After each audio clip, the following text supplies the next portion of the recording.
If you want to get out of the day-to-day operations of your business, there is no other way to do it than to put systems in place with amazing people in place who can just follow those systems, right? So a lot of businesses are what we call people reliant. So at first, your business starts as being reliant on you. It's actually person reliant in the beginning. And then eventually, when you can't take it anymore, right? How many of you are maybe there? You can barely breathe. You're working constantly. You're so burnt out, so exhausted, so overwhelmed that you just go, enough is enough. I need to hire. And then you have to hire somebody else. And what happens is the reliance kind of comes off of you onto other people as you build trust. So you're actually not removing the frustration, you're just transferring it from you to somebody else. And I really want to make sure you're hearing this because I did this and I see a lot of business owners do this too. We work with hundreds and hundreds of small business owners inside of well-oiled operations who are all trying to get out, right? Trying to get out of it being everything to them. And the first thing they do when they realize like, oh, hiring is fun and it's nice when you don't have to do everything, they just plop everything that was on their plate onto somebody else's. They give them the stress, them the headaches, them the interruptions because we call them the gatekeeper, right? And what happens is they are all of a sudden experiencing what you experienced, but they don't have the upside of what an owner has. Does this make sense? If you're watching in the chat, say yes, we are live. It's Wednesday, March 5th. Excited to be here with you guys live. If you've got questions today, I want to answer them. So definitely blow up the chat and let me know how I can be of service, okay? So what happens is they hire, they go, okay, great, you're going to do all of this. And what happens is that person at some point burns out as well. It's not sustainable for them. They up and quit out of nowhere. And the worst part is when they up and quit out of nowhere because you've been loving this person and this right hand, the person that's been doing everything, you've been giving them more and more and more and more. And this person has become you, right? And what really stinks is they probably haven't documented their systems because they're the only one that's doing it. They know how to do it. They don't feel like there's a need to write it down. And when they burn out and quit, you're sitting here and you go, now what? Okay. I interviewed somebody in my podcast a few years ago, and he was the former head of operations for a very large 8-figure per year company. And he said, you know, at some point, I just decided it was time for me to do my own thing. And I put in a 90-day notice. And I said, amazing. Did you have systems documented? So you trained somebody for 90 days? Or what happened? And he said, I had nothing documented. I just had it up here. So with 90 days, we had to start creating stuff, but there's just no way to get it systematized well enough. Okay. So going back to what I was sharing with, if you are just people reliant and you're transferring the person of who you're going to be relying on, you're just causing the next big problem. Okay. And if you want to get out of the day-to-day operations, transferring all this reliance onto somebody else is going to cause massive problems that you could be on vacation and all of a sudden you're sucked back into the business, right? You could be so removed that you're on to another business and you get pulled back in to this business, right? So we want to make sure we're hiring amazing people, but we want everybody on the team, including ourselves, to be replaceable. And the only way that everybody is going to be replaceable is if there are solid standard operating procedures in place.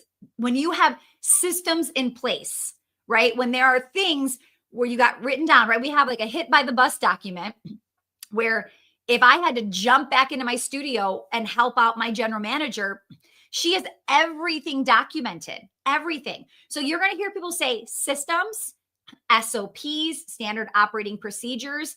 You're going to hear playbooks. There's a lot of different names. If you have another name, feel free to put it in there. And really, it's just simply, this is how we do things here. And I think one of the problems I've caught is there's a lot of resistance to people following exactly how things should be done. They want to just kind of go with the flow. And that's just not going to work in my business, because if you just do whatever it is you want, and then how do I train anybody else if you're winning but you're not doing it like the way we said, right? It doesn't make sense. So we really want to get really really clear. Now, as I bring that up, somebody's winning on the team. What happens is I'll go and I'll say, "Hey, tell me what you're doing." And sometimes they'll respond with, "Oh, I'm just doing the system that you gave me," right? And they believe that. But by their KPIs, these metrics, these indicators, these key performance indicators, it's telling me a different story. Like, if everybody on the team is following that system, but your KPI metric is so much higher than everybody else's, I don't think you really are doing the same thing, right? So what's happening? So sometimes what I do is I'll say, let's go through it right now. Okay, so the phone rings. How fast do you pick it up? Right? What do you say when you pick it up? What do you say when this happens? And all of a sudden we start to go, oh, there's missing pieces of the system that this person is just naturally doing. And she thinks she's following the system because she is, but then she's filling it in with other things. And sometimes we have to say, her system's better. Like, wow, that actually is really good. How do we take what she's doing and make our current system bigger and beefier, right, for everybody else? And when we roll it out to the team and we train and we say, okay, Wendy's been crushing at this number and she's been doing a few things. We're going to show you what she's doing. And then all of a sudden, the rest of the KPIs start to grow.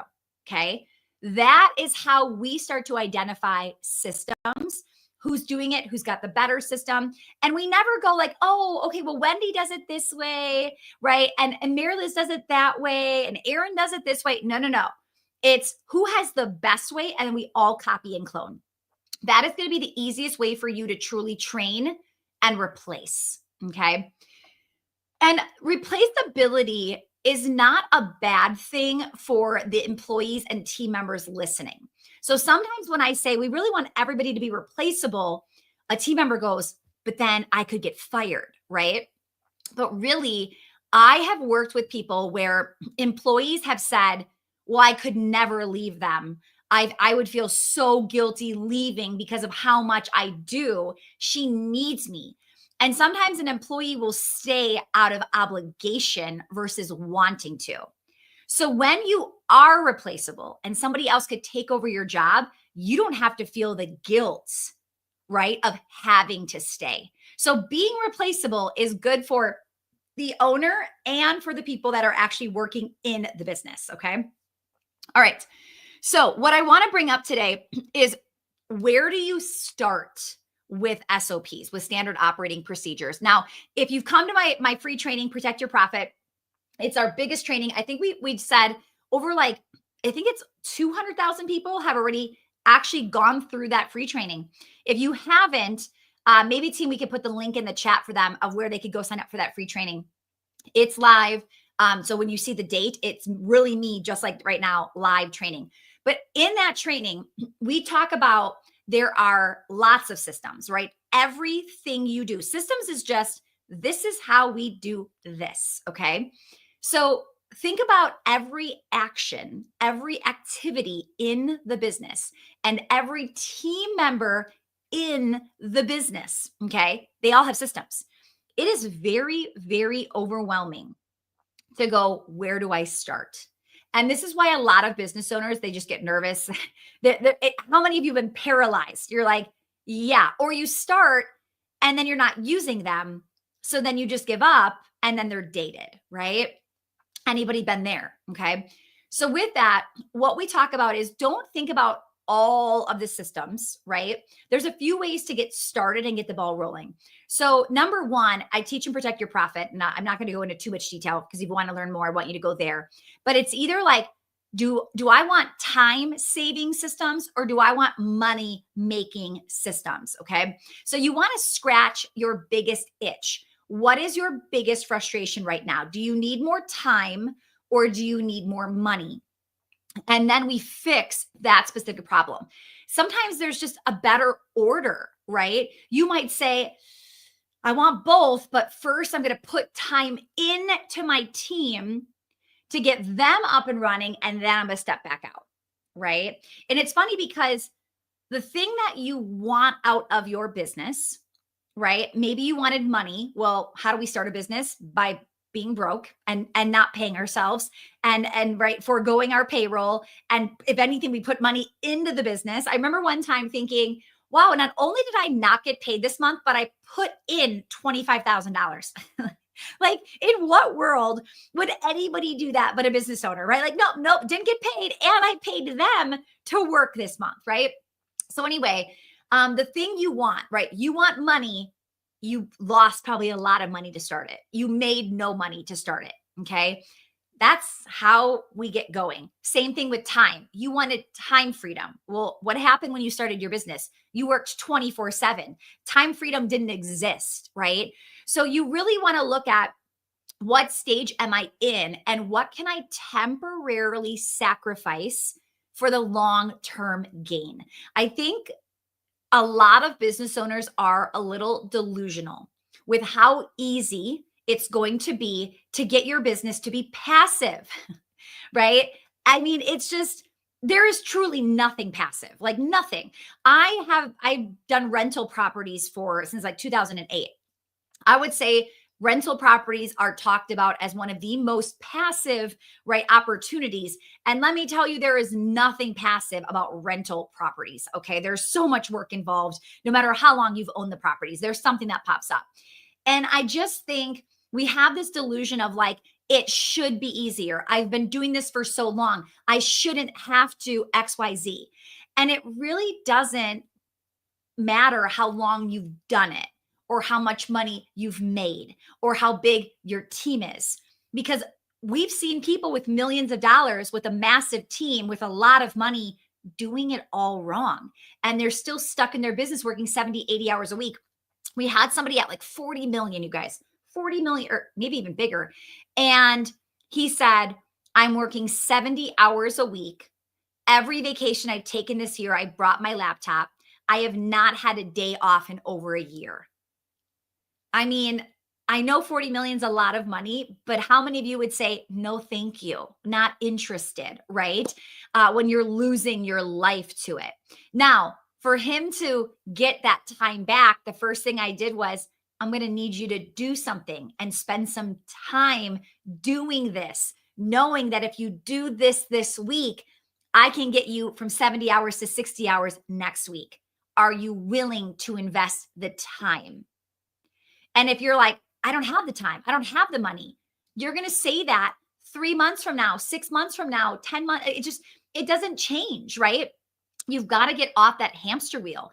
And systems are your answer, right? A system is just truly like, it's when you have a frustration, it's a lack of a system.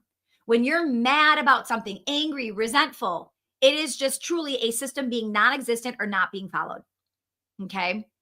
Think about something that frustrated you this week in your business, right? You might be like, Sally came late again. Okay. Well, what is the onboarding system when you tell Sally what it looks like to show up on time?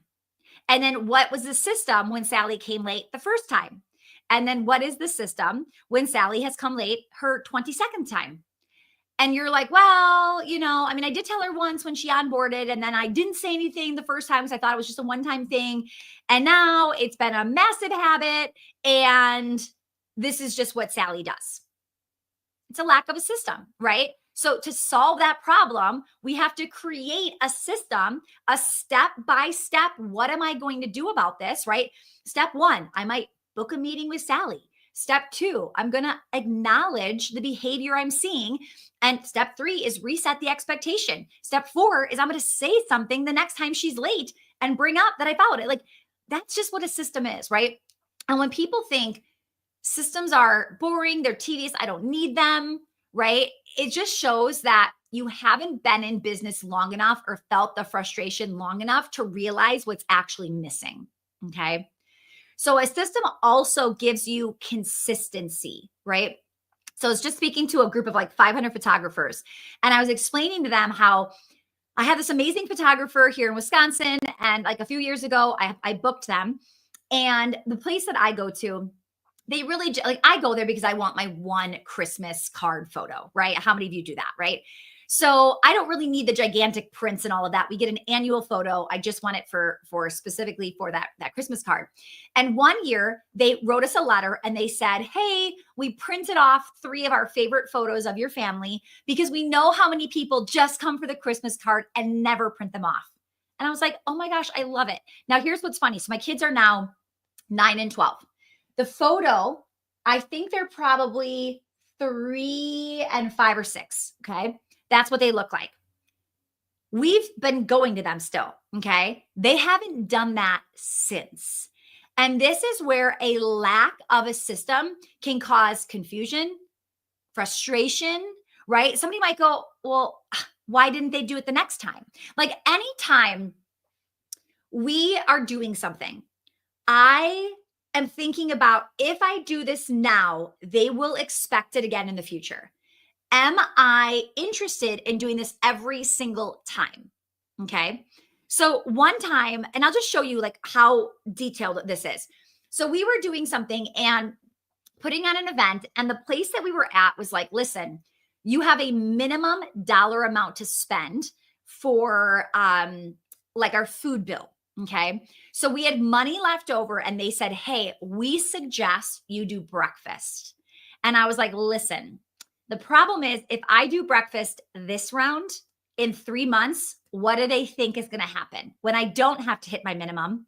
And they're going to expect breakfast." So I literally paid for breakfast, did not serve breakfast, because again, it's a system.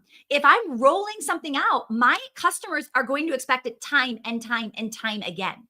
So you don't ever say yes to anything anymore without saying, "Am I going to say yes to this from now on?" and over and over and over again. Okay. So if my team comes to me and says, "Quick question, can I do XYZ?" That's not a quick question, because my brain isn't saying, "Can he or she do this right the second?" My brain is saying, "Can he or she do that from now on for the rest of time?" And they will never have to ask me that question again, because that is always going to be the answer. How many of you just had a light bulb moment right there? You're answering quick. You're not thinking anything of it. You're like, "Sure, no problem." Because you're in a good mood. Sure. Now you're in a really cranky mood. "No, we're not doing that. We did not say that." Inconsistent based off of how you're feeling, right? So we want systems based off of how we want the customer experience to go. Okay. So I really want you thinking about, where are we lacking those systems? Yeah, for sure, Erica. Where are we lacking? And how can we really make sure that we're putting in these systems in the best way possible? Now, I would start with systems for client delivery. Okay. Client delivery, fulfillment, how they maybe unbox their product, if you have a physical product, how you kick off the program, if it's a virtual thing, whatever it is, right? Anything you sell. Okay. There's services. What's the first connection point? Okay. Don't focus on marketing systems before you do this. And the reason why is, if you build out your marketing systems and they start working and you just fill your funnel with these clients who do not have systems, you're just going to have a bigger opportunity for a bad reputation because you're not being consistent. All right. So I want you starting with the back end. And then once that is solid, scaling the front. Okay. So our back end right now at Well Oiled is pretty dialed in. It is pretty well oiled. Okay. And they really could handle massive scale right now. Now, marketing, we are working on doing a bunch of different initiatives, right? So we can focus on marketing and scaling because fulfillment is well oiled and has capacity. Some of you, it's not well oiled, and your capacity, it could be over, right? It could be full before you even do much marketing. So just don't put in more work than you need to be. Okay. You also want to start to ask yourself, like, as you just move through the week, what am I doing? And is this documented? Do I have this systematized? Okay. Now, sometimes I make systems because if I want somebody else to be able to take it over, that might be a reason I systematize.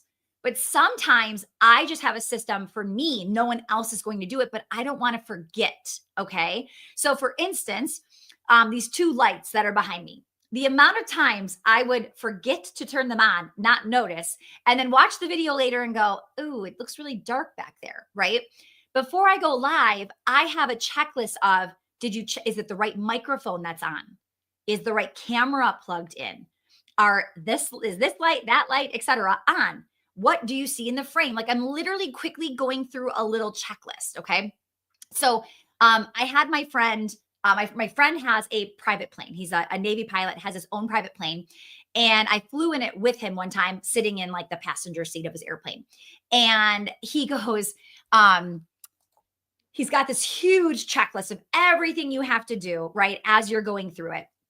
And he just said to me, like, this is why you can feel so safe in an airplane, right?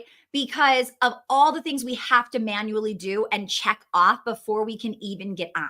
If I just came on and was winging it and going off of memory, there's a chance like I could absolutely forget to do something, right? And that's what's happening for us is we're being kind of lazy thinking or thinking that maybe some of us are being lazy, right? We don't want to write it down. We don't have to want to look at it. We want to just go fast. Some of us are having, we have a higher sense of who we really are and that we don't need, right? We don't need a checklist. I've got this, right? So maybe our ego's getting in the way and sometimes you are forgetting certain things. So this is where I think it's really, really important. Okay. Miriam wants to know, is it more efficient to hire a VA to help us do this properly and faster? Or is there an AI system you recommend? Okay. So first of all, great question, Miriam. Thank you for asking. So what I would say, number one, is I don't think you need to hire somebody for systems. In fact, I always share a story of a friend who paid somebody $50,000 to systematize her entire business in 90 days. Oh, what a waste of money. And I just like bit my tongue. She's like, I know you say not to do this, but I did it. And I think it's going to be really good. And I'm like, okay, no problem. And then 90 days later, I was like, how's it going? I think it was like 6 months later. I was like, how's it going? Like, how are the systems? Do you feel way better that you did it? She's like, well, the business took off a little bit. And unfortunately, like some of the systems we had like no longer work. So we have to redo them. Okay, cool. Can you do them yourself? Well, no, because he did it all and he didn't teach me. So I don't really know how to redo it. So I'm like, do I rehire him again for 50,000? But then what if this happens again? I was like, correct. Like, I don't know why. Like, I think as business owners, we have confidence. Like, we are risk takers. There's no way you can tell me you don't. Like, you have created something, you have learned how to sell something, right? You do have confidence. Yet, we can be so hard on ourselves thinking, well, I could never do that. I'm not good enough to do this. I don't have the time to do that, etc. Right. And I just said to her, you need to learn how to do this yourself because you could then teach your people on your team and then you don't have to pay anybody, right? Anybody to do this. Okay. So anyway, going back to Miriam's question. So really what you want to do is, Miriam, you want to have everybody document their systems. So there is no AI system that I would say, oh, have AI create the system for you. You already have a successful business and people are already doing the activities. So they already have it in their head. They just got to get it on paper, right? Now, from there, like, you could have one person in charge of making sure follow through is happening and systems are getting done. That's the only person you could possibly need. But you just have systems. You have the people that do the systems do it. That's it. That's as easy as it is. Okay. And Miriam, I know that you're in Well Oiled. So we have an entire training on step-by-step how to get this started. So if you don't know where that is, please ask your coach and we will get that over to you. Okay. Okay. So don't hire somebody, don't outsource this. I really believe that before you ever outsource some of these things like hiring, recruiting, etc., you need to know what you're doing before you go and do it, right? So when you use a recruiting company that's going to give you their top 3 VAs and then you just get to pick your favorite, you still have to be smart enough to know what questions to ask, to catch things they didn't, right? The amount of times we will get 3 and go, no, thank you. There's a misunderstanding here. Because like we are recruiting experts. We know how to recruit, but sometimes we'll go to a recruiter just for their pool of people, but we need them. Like I need like applications today and I'm picking somebody by the end of the week and I go for speed, but I can do that because I know what questions to ask. I know when to say, you're not giving me quality people, right? I've seen people just get the top 3 and then pick their favorite and their favorite's just not that good. So you got to be really careful. I think one of the biggest skill sets you need as a CEO is you need to know how to attract top talent, train and onboard them. Like it is one of the biggest skill sets that we focus on to grow our team as fast as we are and to grow the company as fast as we are. Okay. All right. Speaking of growing, it made me think of the time of year. It's March 5th.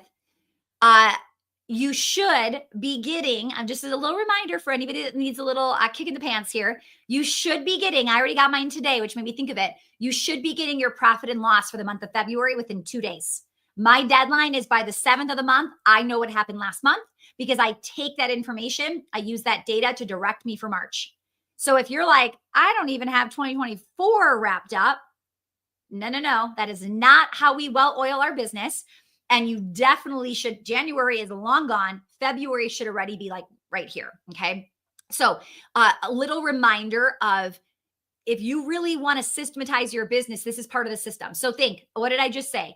My system is my CPA by the 7th of the month delivers it to me. Now, that's unusual for businesses. I think when I would hire a CPA, they would just give it to me whenever they got it done. So now when I hire a CPA, I say, here's what I need. I need my profit and loss by the 7th at the absolute latest. Can you do it? And if not, we're not going to be a good fit. Okay. So then we hire a CPA.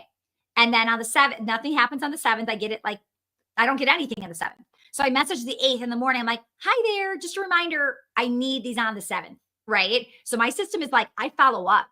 And this happened like once or twice. And then there's finally like a very hard conversation of if you can't consistently get these by the 7th, I need to find a new CPA. Okay. And then now we get him on the 5th. Why? Sometimes the squeaky wheel does get the attention, right?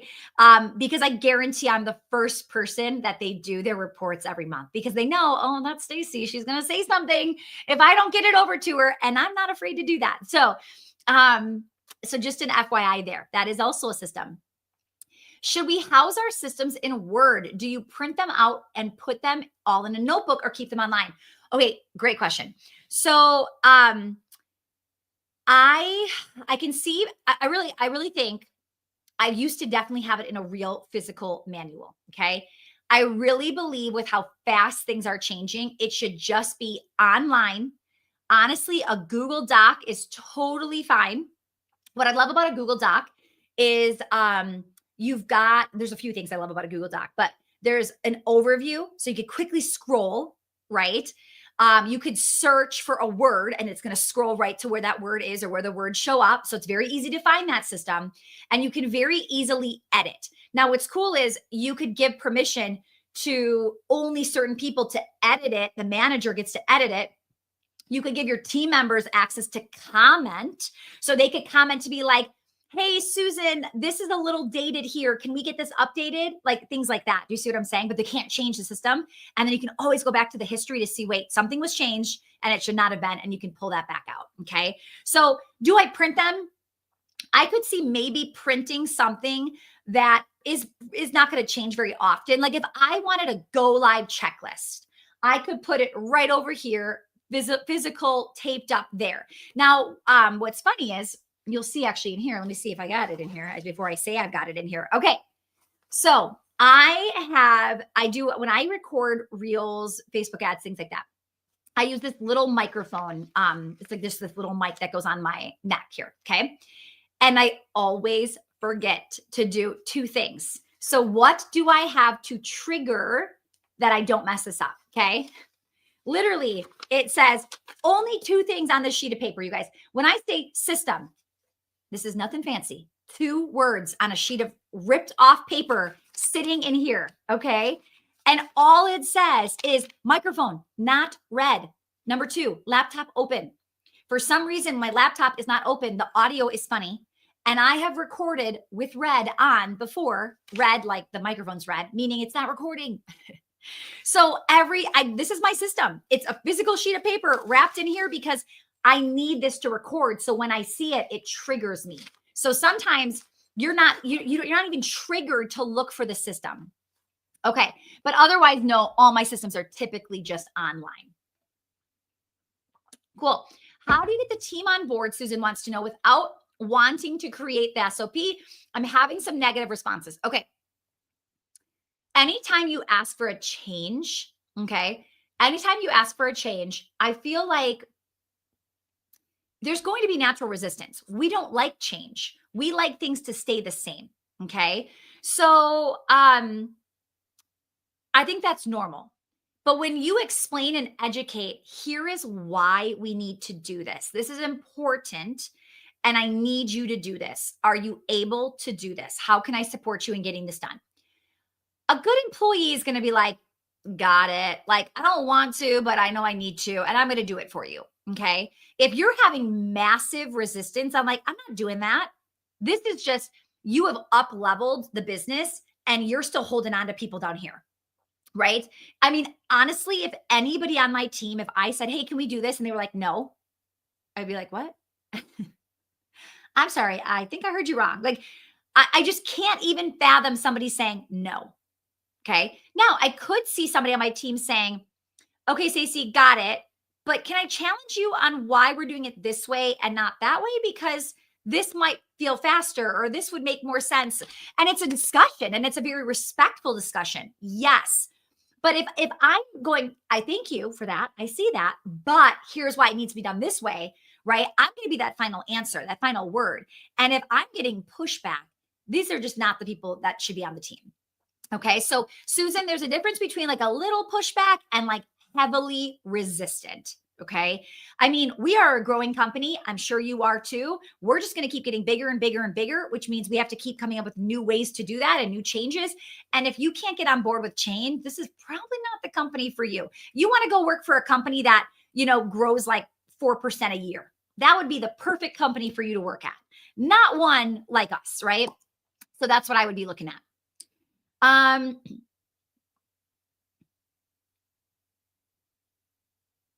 The key is your accountant has to have all the statements in a timely manner to be able to generate your reports. Yes, but I have everything hooked up automatically, so I don't give my accountants anything. So that would be something, if you can automate it, do it, because I'm never the bottleneck. There's nothing they need to wait for because we use QuickBooks Online and everything, my bank accounts, my everything is just in there. So there's nothing I need to give them, right?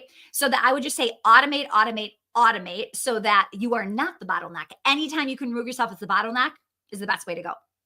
Okay, so good. Thank you for sharing. I got so off track. Let me try to think of even what I was saying last to you. I would do a lot of there's a lot of ways to record your system itself, right? You can just record using Loom, Zoom. There's some AI stuff to record, but you can record. That recording then can be transcribed, right? And there's just a very easy way to save that to let people know how to do XYZ. Think of this. I'm just going to kind of ramble some different types of systems. Hiring is a system, right? Think most people from scratch will be like, okay, I'm going to send an email inviting them to an interview, and they write it from scratch. And then they quickly write interview questions 10 minutes before the interview. And then they're like, what do I say to her now that I'm interested or now that I'm not interested? They write up random emails, right? Okay, now it's her first day. What do I have to prep for her? It's a lot of work, what you are doing. Like when people say to me, I'd love to do well-oiled, I just don't have time right now. I'm like, you got like 10 times more time than I'm asking for you because you are doing so much manual. So what I'm saying is, right, number one, like you're just going to use our hiring system, but like you use the same email to ask for an interview with a calendar link, right? You then have the same email to say yes or the same email to say no. You have the same onboarding. You know every single thing you're doing. So every job right now, if we're bringing on a social media manager, I just have to go back to the social media manager onboarding and I can see everything we did to onboard that person, right? So like if I were to onboard somebody in what other coaches, right? Like every role is different, which is why I bring this up. because it's not just like you have an onboarding system for your company. Well, no, I mean, every role is onboarded in a different way. So we have individual onboarding for every single role in our company. Okay. All right. We are updating our SOPs, and I realize as I go through the final version with the team member areas that can be improved. So is it essential for us to review them? Okay. So we always say, have one person review, and it should be the direct report. So if you say to your team, go make the system of what you do want to spend time having the manager actually double check to confirm, like I've done things before where somebody on my team will go, oh, this is how we do it. And I go, oh, don't you know we have this software that does this for you, that you don't have to do that manually? And they'll be like, no, I didn't know you had that software. So I do think it is essential to review, but this is where business owners get super overwhelmed because there's so many systems. So just a little every month, or pick your biggest ones every month. Like imagine if you just worked on your biggest area or your focus. So like, let's say for March, your focus is I want to hire. Okay. If you build out the hiring funnel this month and you just spend time there, you do it once and you never do it again, right? It'll save you so much time. One of our testimonials we always share is Karina said, like, our onboarding system saved her 18 hours a month. And it's because she was bringing on 2 people a month. And she was like, okay, I'm spending this many hours per week with a new person training. And then when she built the onboarding system one time, she's like, now they watch the videos and it's a whole lot easier to onboard that way. Okay. All right. So good, you guys. Susan, do you feel good about your answer there on like, how do we get them on board? Let me know in the chat. Okay. Test your systems with somebody unfamiliar. So if you test the systems like yourself, right? You're like, oh, got it. Yep, it's good. Versus if somebody's unfamiliar, what happens is you just naturally did step 3 by memory and you didn't even realize you did it. So if I say to my husband, hey, can you set up StreamYard for today? Here's my system. All of a sudden, step 3, he's like, hey, I don't see the word you said to click on. And I'm like, oh yeah, I accidentally hit that without writing it down. So test with somebody who is unfamiliar. It will be super, super helpful. Okay. Andy, you find yourself repeating what? Like, tell me what you're repeating. And are you repeating just because they're not listening? Like, fill me in a little bit more.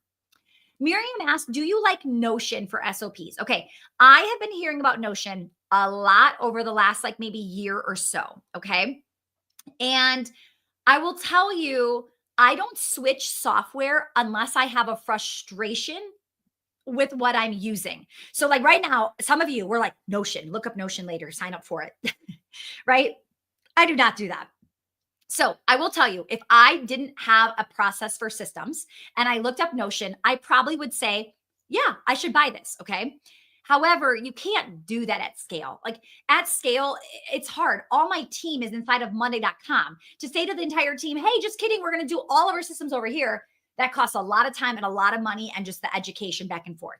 So I have my systems inside of Monday.com, my project management software, and it works. I don't have any frustrations around my systems. So it's kind of a combo of Monday.com and Google Drive, Google Docs, and everything is linked and saved together.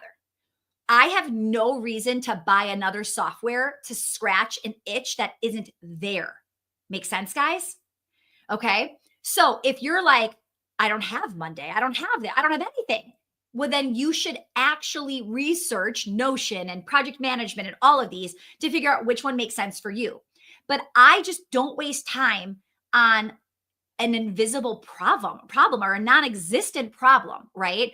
So that's where I always tell people, like, if you have a real problem, then yes, go do it. Now, if you're like, well, I have Monday.com and I have Google Drive and you're doing that without Notion, I would probably look into that because I mean, we're a pretty large company. I mean, I don't even know how many team members we have. We're hiring so fast. I'm going to guess we've got to be between like 30 some employees, maybe a little, probably more towards like 35. We're that big. We're doing over $1 million a month. We don't need another system tool, if that makes sense. But if you have a very complicated system or you don't have an advanced project management software, you might want to check into something like that. Okay. Andy says, I find myself repeating the process and expectation. And I noticed employees are listening, but not writing it down and documenting. So now, okay, got it, Andy. Okay. So number one, I wouldn't state a system out loud. I would already have the system documented and then I would teach it. So you don't have to repeat yourself the second time because you say, pull out the system. Let's do it together. So you're putting the expectation on them of writing the system. But if they're being trained on it, which it sounds like they are, I would have you write the system. So then the next time they say, hey, Andy, how do I do this? You go, oh, no problem. So that's what we trained on Tuesday. Let's pull out, let's go show me where you find it in Google Drive. What's the word you want to type in to go find it? Where it is? Okay, great. Now do you see it? Read that, try to do it, and then tell me if you have any trouble. See the difference? So you're still going to have to repeat yourself of like, open up the doc, go look here. But pretty soon they're not going to even ask you to like do that. They're going to go right to the Google Doc or wherever you've saved it.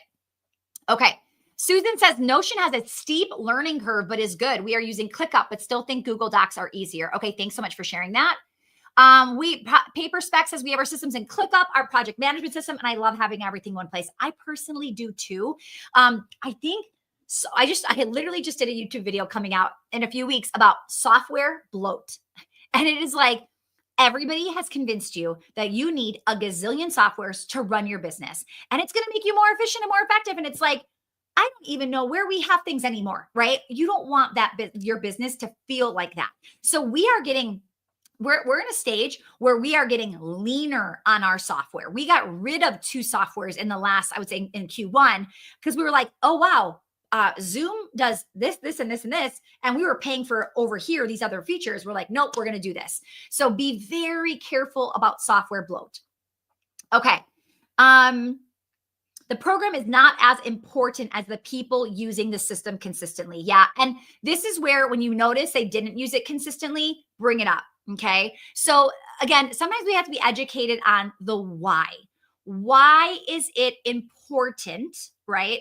Why is it important that we do X, Y, Z? Okay. Sometimes people are like, this is just tedious. Why are you making me do 72 different steps? And then you can say, well, listen, when we don't do this, then the client, sometimes this doesn't happen in their, let's say behind the scenes, the software doesn't, the people, oh my gosh, the client isn't properly tagged with that system. So now the client's missing their welcome gift. And then they're getting upset because they heard somebody else got their welcome gift and they didn't, right? And it's like, oh, stories stick. So don't just say what you need to do, but say why we need to do it and give a story of how we didn't do it. And here's what happened. Or if we don't do this, here's what could happen. Okay, so good. All right. I love it. Thank you so much. Be open to refining and improving, but don't go after problems that aren't there. So I've seen people teach systems like every year, double check every system and make sure it could be more efficient. I don't do that personally. What I do is I just make sure my team is very aware that anytime you think there's a better system, don't change it, but tell us, propose it, tell us why, right? We will happily look at that and change it if it makes sense, okay? But we don't go sitting here refining everything and double checking everything. Some systems you do like one time a year, okay? So I really want to make sure that you're only fixing what is currently broken. So one of the things that we do at Well Oiled is we offer a free 60-minute strategy call, and we find your biggest frustration. We work on fixing the frustration. Like if you're like, here's my list of 20, I'm going to go, great, we're going to scrap the bottom 15. We can't fix 20 things. Let's fix the biggest 5.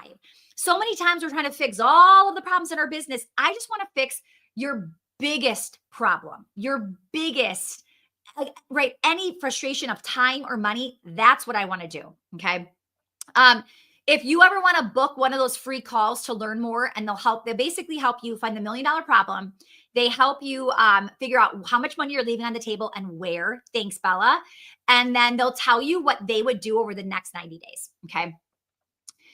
Is it more important to document current processes and improve them, or add new processes like reactivation, for example? Ooh, okay. So Susan, this is where I would dig and become that detective in my business. What is a bigger frustration? Do you have a current process losing you money?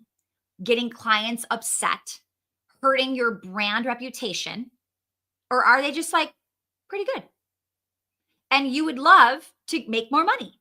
So like which one is it? Is it I would rather make more money with reactivation, or we got some big issues with some of our current systems. Which one is costing you more money?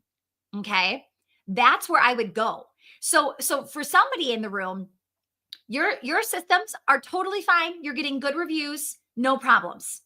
I would say, let's do the reactivation campaign. Reactivation campaign, for those of you that are not inside of our program, is basically going back after old clients that are not currently buying, and we reactivate them to be new members. So if you're like, I'm ready to scale, I would say do the reactivation campaign. Okay. This is a campaign that we've had people make $20, $30, $40,000 in 30 days by reactivating. Now, let's say your program has problems. I would not reactivate if we need to fix the product, because you're going to cause more problems than actually do good. Okay. All right.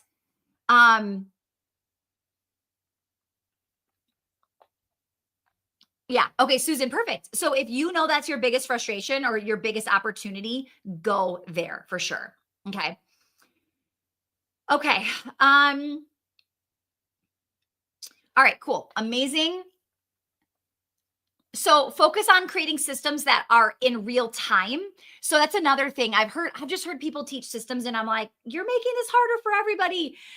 So if we're in March 5th, I would probably do this.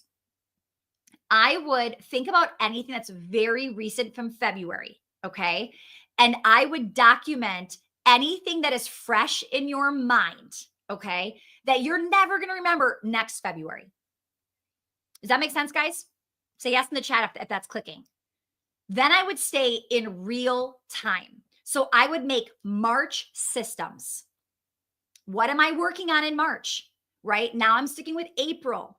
And by the 1 year from now, you're going to be like, easy. Everything I'm doing, it's just my list is right there, right? Okay, I love it. Yes, if you have not subscribed, please make sure to do so. We're so excited. We're over 5,000 subscribers. Thank you so much for hitting that button. I appreciate it. Hit the like button as well if you haven't already. Dealing with an optimistic business partner and he wants to work with everybody. It doesn't evaluate the person's skills. How can he create a good framework around this so the partner feels supported and makes smarter choices? Okay, he wants to work with everybody. I love it.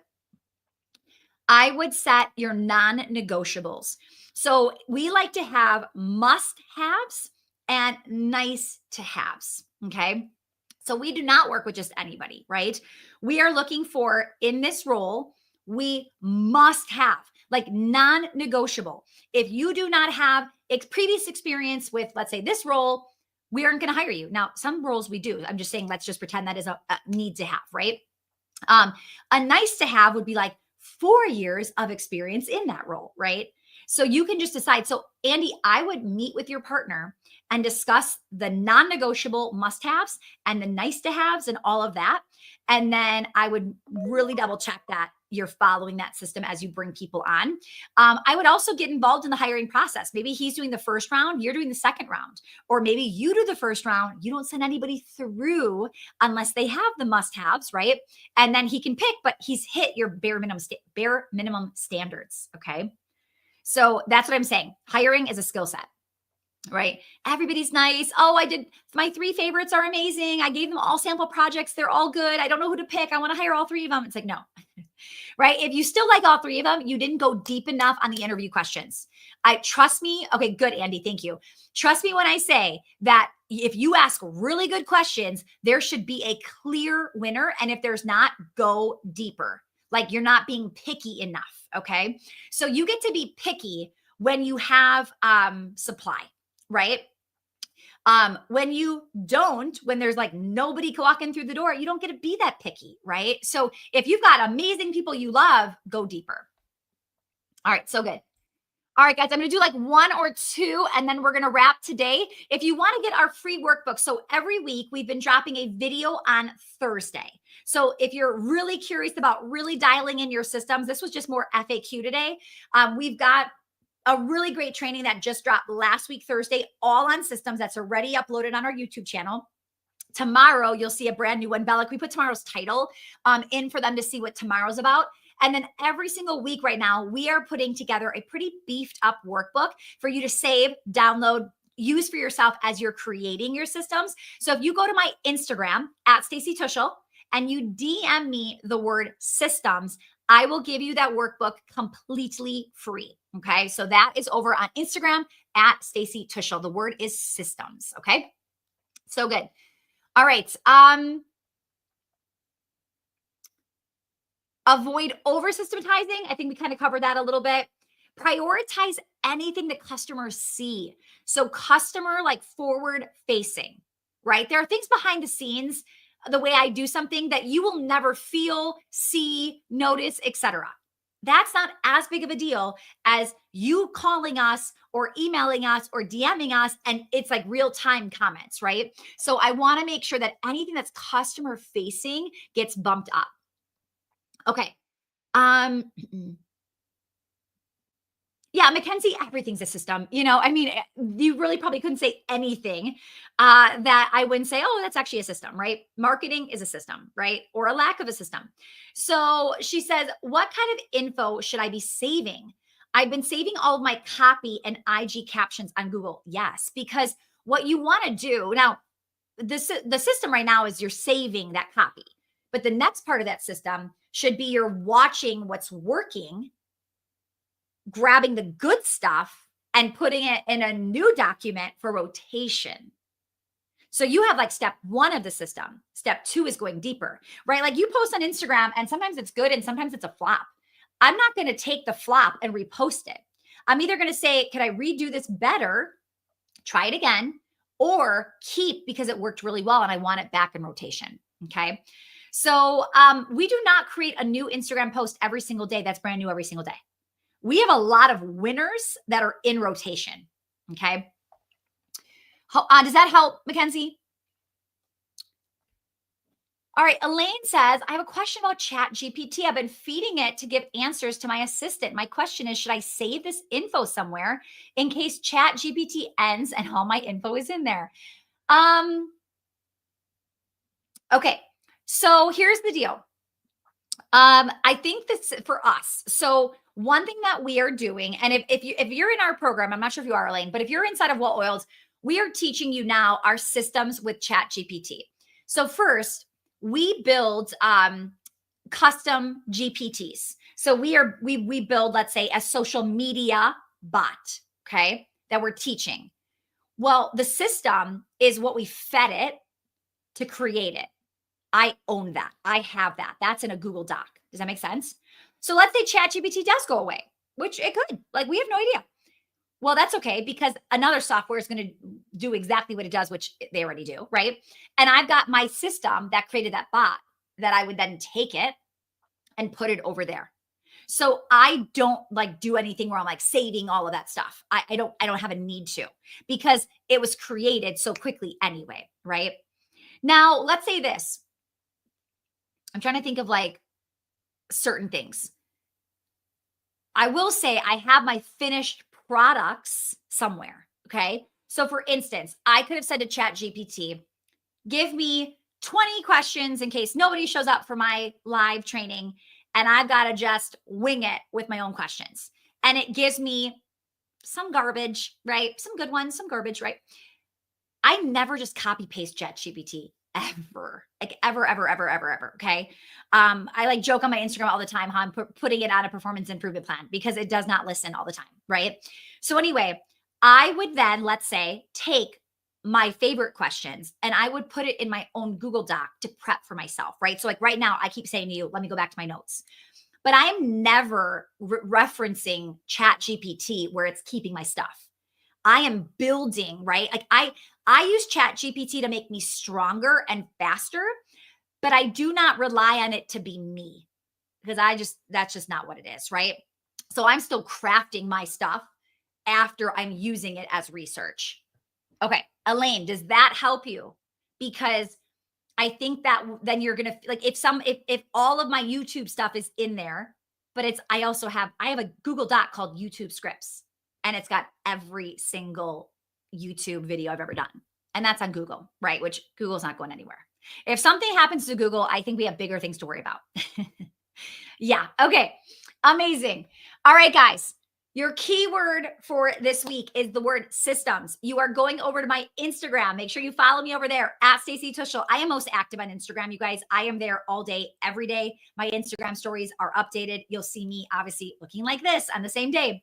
I'm over there every single day. So definitely check me out there. DM me the word systems. I will give you your free workbook for today over to you right away. I keep recommending go save it on a Google Doc somewhere, call it Well-Oiled Operations. Throw every one of these workbooks in there. I think we're up to like workbook 8. So if you're like, what? This is my first video. I had no idea. Go back and start watching my live training since January. Every single week, I teach something and then I drip a word. So you'll have to go check those out if you want to get more information. You are so welcome. All right, guys, next week I am off. It is spring break and I'm checking out. I'm taking a real vacation. Like I said, I'll be on Instagram stories and things like that. But I really want to make sure that I spend quality time with my family. So you're not going to see me next week live, but I'll be back the following week. So no worries. I will see you then. And then tomorrow, we've got a new video dropping on YouTube. Okay. Oh, thank you, Andy. I appreciate that so much. All right, guys, have a great rest of your week. I will see you soon. Bye, everyone.